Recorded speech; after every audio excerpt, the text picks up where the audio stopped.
Okay guys, I am back and we're gonna finish up this cover and then we're gonna bind it and then we'll see how long we have. And yeah, so I was digging around in my corner rounds because I've decided to use them, and the only thing I have left in my stash right now is silver. And I was like, oh, it doesn't really match, but it actually kind of does. It kind of draws the clock out a little bit and it kind of draws this piece into it. So we're gonna go with it. So yeah, I think that just kind of puts the final touches on it. And I do use a little dab of Fabri-Tac on mine. Not everybody does, and you don't have to, but I like, since this journal will be for purchase, I want to make sure that those don't come off. So, yeah, so I usually, and actually I think I'm going to go and flip it upside down, since normally they'll just kind of sit there when you glue them on, but since we're doing metal to fabric, I might have to do a little bit of fancy footwork, so to speak. And then I'll probably put a little bit on the other edge too. So, and then I found some cute little angels to go on our little charms to go on our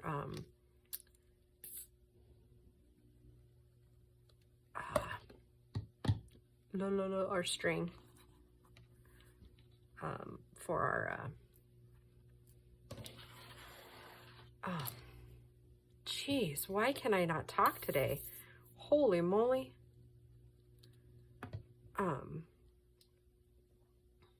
Our signature strings. Boy. Okay, and then I just fold over, and I do think I have my pliers somewhere here, and then I just like to kind of course I say that and now I'm not seeing them. All right, talk amongst yourselves for a second. Well, I don't have the little ones that I usually use, but I have these. So what I'll do, so that I don't get the marks in it, I'll take the little grooves from the pliers on the softer metal, is I'll take a piece of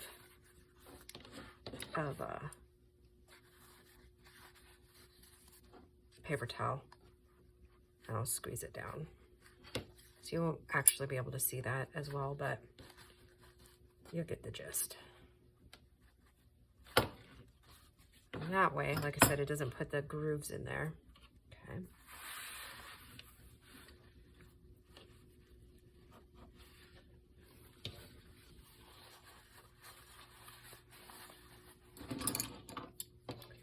So I don't know if I said this at the beginning of the video, but I hope you guys are all doing well. By the time you see this, I'll be back to work, which will be awesome because, like I said a couple of videos ago, I have been sick like non-stop since like October, really. And it kind of sounds like I was just watching some of Amy over Crafty Cat's videos, and if you guys would, please go send her some prayers. They had an incident, and I don't even know all of it yet. I'll research it after I get this cover done and we get stuff in there. But I had a stabbing, it sounded like she was saying, at her son's college. I mean, he wasn't there, thank goodness, but it's just really kind of hitting her hard. So go share some love with her if you wouldn't mind. I'm going to put her down in the description box too, because in this video we're going to be using one of her pieces that I do believe, when I looked this morning, she did have a couple listed in the shop. So it's honestly one of those invaluable tools that I use almost every journal. So if you plan, oh yeah, look at that, guys. Oh yeah, that kind of finished it, didn't it? And sometimes you have to manipulate things around a little bit. You know, don't be scared to kind of do that, because you want the person to be able to move it around, right?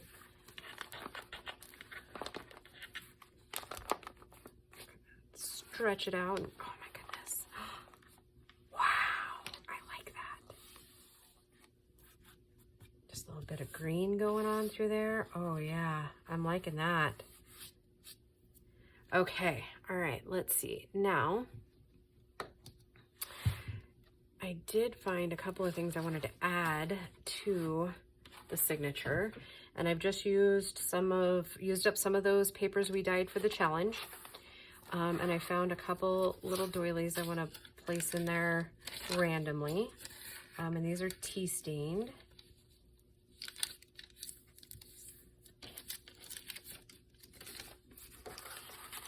I'm just going to kind of place those in randomly. I'm going to use 2 for this one. Maybe like right here. Maybe I'll go a little further into the journal.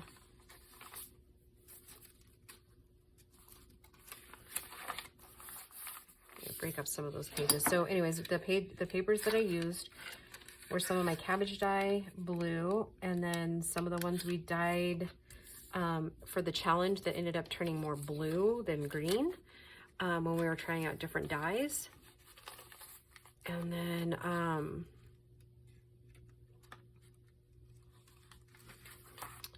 kind of wanted to use one of these envelopes. Let's stick it there. There we go. Okay. We're just going to double check to make sure all of our right way papers are all right side up.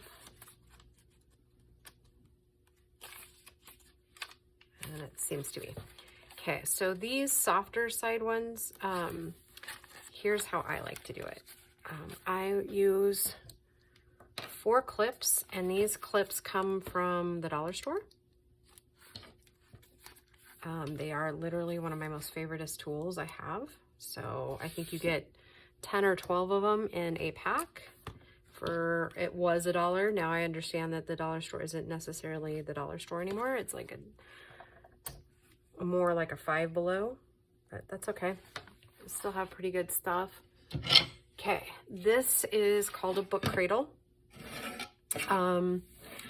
Amy gifted this to me a couple of Christmases ago, and it literally is the coolest thing ever. Okay, so, and you'll have to excuse my hands. So basically, I set my cover in the cradle, and then I place my journal pages in, and then I'll just move it out to where it's all to what I feel is pretty lined up, like so, like that. And then I'll take my little pokey tool. I got mine at Harbor Freight in a pack. So you just go down into the book cradle, and then you just kind of make your holes. And don't remove your clips. Okay. Just pull it out, and voila.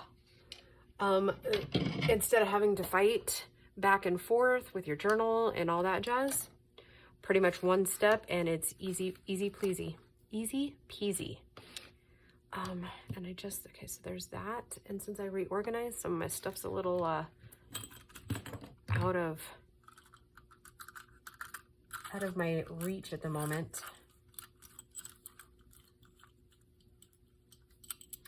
And then the needles that I use to bind my journals, I just got, it's like a tapestry needle right out of like Hobby Lobby's sewing section. It wasn't anything fancy. This is waxed linen string. I got these on Keisha's, oh gosh, Keisha, if you're watching, I'm sorry, I can't, Keisha's Creations, I believe it is, Keisha with a K. On her live sales, she'll have, on occasion, these. I do believe that if you were to put waxed linen thread in like an Amazon search, I bet you would find it. I do use other things to bind with. So what I do is I start in the inside, I go out the middle hole, up to the top, then I bring it down to the bottom hole, and then up through the middle again.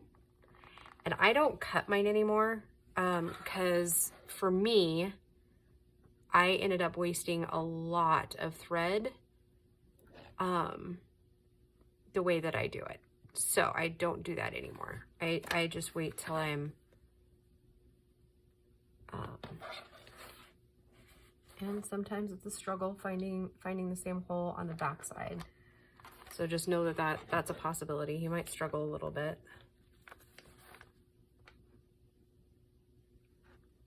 Sometimes it goes real easy, and then other times it does not. I think I'm gonna have to.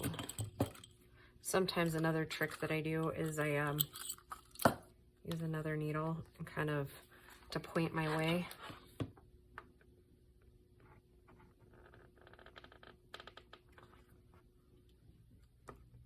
There we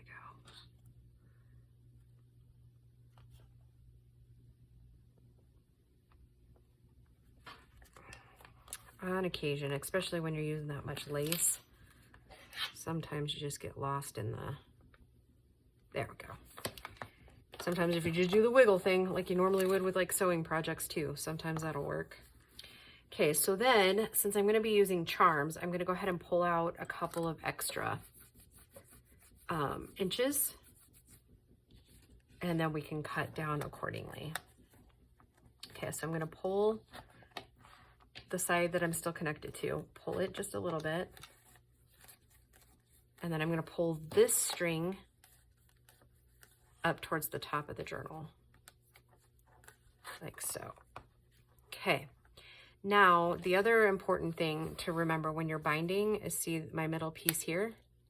I have one on one side and one on the other, because if you have them two on one side and you try to do that, you're gonna end up not being secure in your binding. Like it didn't latch to anything. Let me throw this back together really quick. Get this stuff out of the way, because I tend to fling things when I'm really making sure this is tight.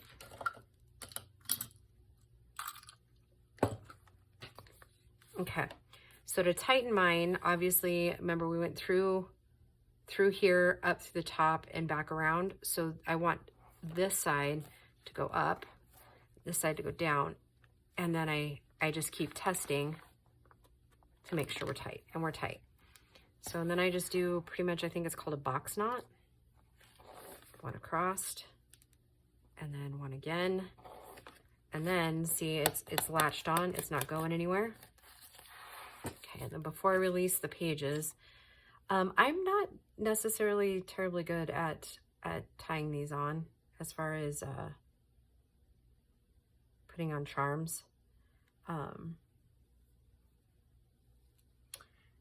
That's one of the reasons why I never do them, is because I don't know that, like, I like it when I see when other people do it, but I haven't really cared for it when I do it. So,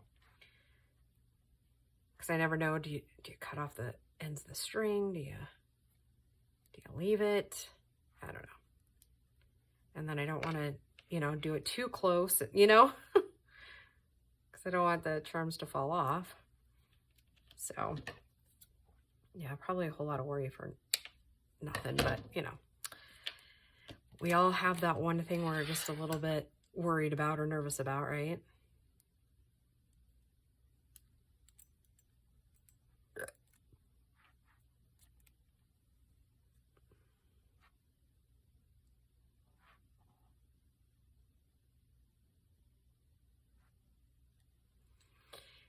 Anywho, yeah. I already have most of the ephemera ready for this journal. I know, I'm sorry I didn't make it with you guys, but it's pockets that I'll do again to show you. I just kind of used the time that Christian and I had in between Christmas and New Year's to just kind of spend time with him. He worked on some Lego sets, and I worked on some pockets and ephemera for this journal. And so, yep, and I still don't have a closure in mind yet. Oh yeah, I'm liking it. And these are little angels that I picked for them. So, yeah, all right, here we go. Woohoo! Okay, so then the pockets, I'll show you them real quick, and then I think I'm gonna let you go, because I'm not sure how long the video is. Here is one of them. I probably won't put them, like if I use those big ones, it'll probably be on like the back cover, but I don't really want to cover the whole thing. So anyways, there's this pocket, and I'll make these little cards with you guys. They won't be anything crazy entertaining, I wouldn't think, but at least give you some different ideas for them. And then this is the other one that's similar, like that. And then there's this little envelope one that I'm going to put on the edge of a page. And then this little one here. And then these two big ones. I'm thinking I'm putting those in this. Those could actually probably go in here as long as it's not covering up. Well, yep, I think I'm going to go smaller because I want to be able to see this background on this journal. So no, we'll put those on pages. And then there's this little pocket here. It's got pockets all the way up and stuff like that. So yep, I will be back in the next video, and maybe we'll start placing these and then kind of decide what else we might need for these front cover here. I've got some, I cut down some of the other, like I use some of these cutouts because these are obviously shorter. They're down to like 9 inches or 8.5 or whatever for the journal. So yeah, and then our final one will be the closure. Again, I'm not entirely sure. We may end up doing a circle and a tie. I guess it kind of depends on how chunky the journal gets. So yeah, we'll work on that in the next video. Okay guys, talk to you soon. Bye.